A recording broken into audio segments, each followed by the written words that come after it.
ላለፉት 30 ዓመታት ያህል የኢትዮጵያን ቤተክርስቲያን በንቃት በንጽህና በትግል ሲያገለግል የነበረ ወንድማችን በእውነት ለ30 ዓመታት ወንጌልን ያለ ድካም ያለ መሰልቸት ነው ያገለገለው ወንድማችን። አገለገለ ስንል ዝም ብሎ ማገልገል አይደለም። ብዙ ወንጌል የሚያገለግሉ ብዙ የሚሰብኩ ብዙ ሰዎች አሉ። ነገር ግን ከነርሱ የሱ መንገድ እጅግ የተለየ ነው። መምህራችን መምህር ዘላለም ወንድሙ ሰባኪ ብቻ አይደለም። ብዙ ሰባኪ እንግዲህ ሁላችሁ መቼም ታውቁታላችሁ። የሚናገሩትና የሚኖሩት ህይወት የተለያየ ነው። ይህ ወንድም ይህ መምህር ግን ህይወቱ ባህታዊነት የተላበሰ ህይወቱ በከተማ ያለ እንደ አንድ መነኩሴ ነው። ትዳር የለውም። ከዛ ውጪ ቤተክርስቲያንን በፍቅር ሲያገለግል ነበረ።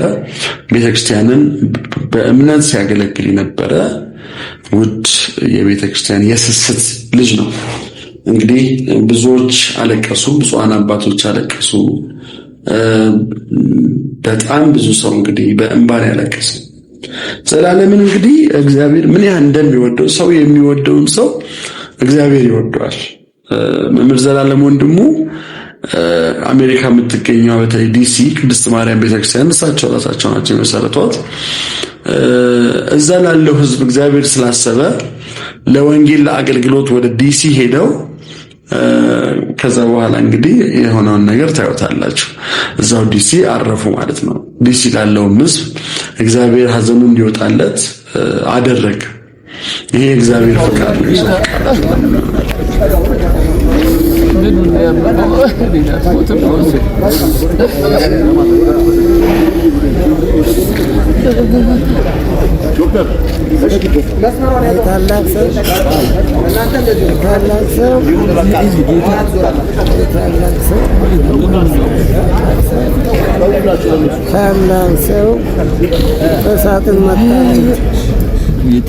እሳትን መታልና ታላቁ ሰው ሳይታሰብ በስራ ሄዶ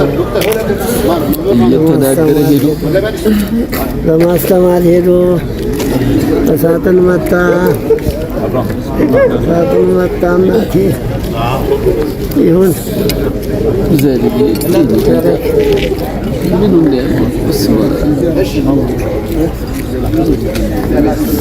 አንድ ቀን ታመም ብሎ ሳያወራ በሽታው እንጂ ይደረግ ሰው ተጎዳ ነው። ብዙ አገልግሎት ያደርግ ነበር። የሚሰጣቸው አገልግሎት የሚሰጣቸው ሕፃናት አሉ፣ ረሀብተኞች አሉ። እሱ ማስተማር ለክሰለም ቦሌ መድኃኒዓለም እኮ ነው የሚሻለው። ታቦቱ ባለበት ይሻላል። ብፁዓን አባቶችም እኮ እያሉ አይሻልም? እና ወንድማችን መምህራችን መምህር ዘላለም ወንድሙ ሕይወቱን ጊዜውን እድሜውን ለቤተ ክርስቲያን የሰጠ ታላቅ የእግዚአብሔር ሰው ነበረ። ታላቅ የእግዚአብሔር ሰው ነበረ። እንደ ቅዱሳኑ እንደ ሐዋርያቱ አይነት ሰው ነበረ። እንደ ነቢያቱ አይነት ሰው ነበረ። ታማኝ አገልጋይ ነበረ።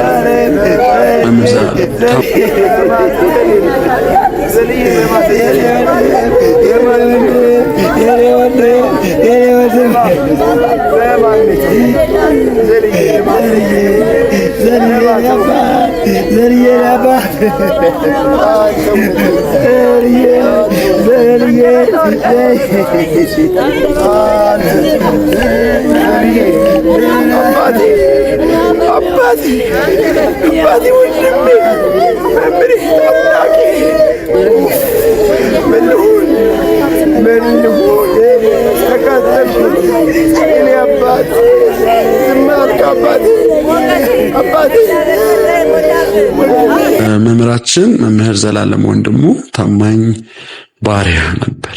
እምነቱን በተግባር የሚገልጽ ጀግና ሰው ነበር እና ይህ ጀግና ወንድማችን ይህ ጀግና መምህራችን ሞት ወስዶብናል። ሞት እንግዲህ ሁሉን እኩል የሚያደርግ ፕሬዝዳንቱን፣ ጠቅላይ ሚኒስትሩን፣ ሁሉንም ነጋዴውን፣ ታዋቂውን ሰው ሁሉ እኩል የሚያደርግ ነገር ሞት ነው እና ወንድማችን በሞቱ ሰብኳል፣ በሞቱ አስተምሯል።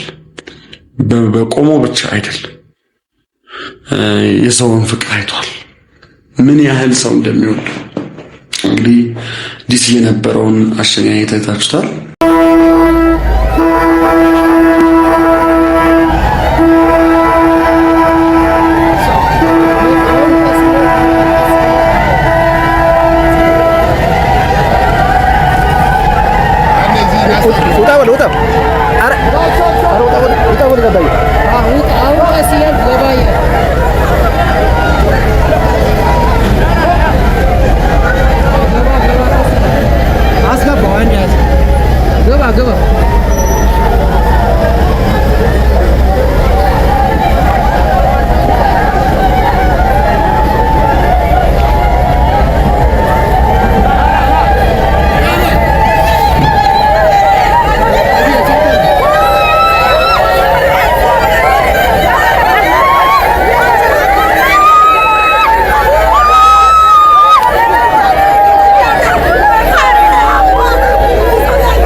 ዓለም ያለውን ኢትዮጵያዊ ሀዘን እያያችሁ እየሰማችሁ ነው።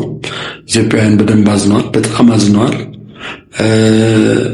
መሪዎች፣ የመንግስት ባለስልጣናት ሁሉ በእውነት በዚህ አጋጣሚ መስቀል አደባባይን መፍቀዳቸው እጅግ ጥሩ ነገር ነው። ምክንያቱም ወንድማችን ለመምህራችን ያላቸውን ክብርና ፍቅር በዚህ አጋጣሚ ገልጸዋል ብዬ አስባለሁ እና መምህር ዘላለም ወንድሙ እድሜን እኔ እንግዲህ የእሳቸው የትምህርት ውጤት ነኝ። እውነቱን ለመናገር መምህር ዘላለም ወንድሙ ናቸው ከልጅነቴ ጀምሮ ወንጌልን ያስተማሩኝ። እንግዲህ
ባላችሁበት ቆሙልን።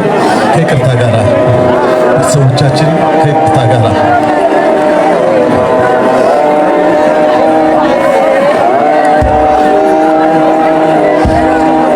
አስከሬን ሳልፈን ወጣ ምንም ከዚህ ተቆሙ ጥሩ ነው። ካህናት ቤቶች ናቸው ግቡና እዛችሁ በፈጡ ሌላው ይቆዩ። መምህር ዘላለም ወንጌል የጀመሩት 90ዎቹ 91 92 ከዛም በፊት ሊሆን ይችላል እና አስተዳደጋቸው ሁሉ በእግዚአብሔር ቤት ጌታ እግዚአብሔርን በማገልገል ነው። ነገር ግን ከዛ በኋላ እንግዲህ ህይወታቸው ሁሉ ለእግዚአብሔር አገልግሎት ለታማኝ እንግዲህ ዘላለም ይሰብካል፣ ገንዘብ አይቀበልም። ፋክት ነው። መምህር ዘላለም ወንጌልን በሸቀጥ በገንዘብ ለውጣለሁ የሚል አመለካከት የለውም። መምህር ዘላለም ምንድነው መምህር ዘላለም ሌላው ኳሊቲው ማለት ነው ካሜራ ይወድ ይወኙኝ አይልም፣ ስራዬን ተናገሩልኝ አይልም። ለምሳሌ የሚሰራቸውን ስራዎች ልንገራችሁ። ደቡብ ኦሞ ላይ ያሉ ማህበረሰቦችን ኬንያ ድንበር ጫፍ ያሉ ማህበረሰቦችን አስጠምቆ ነጠላ ልብሶ ከመሃላቸው ወንጌላዊ ያስተምራል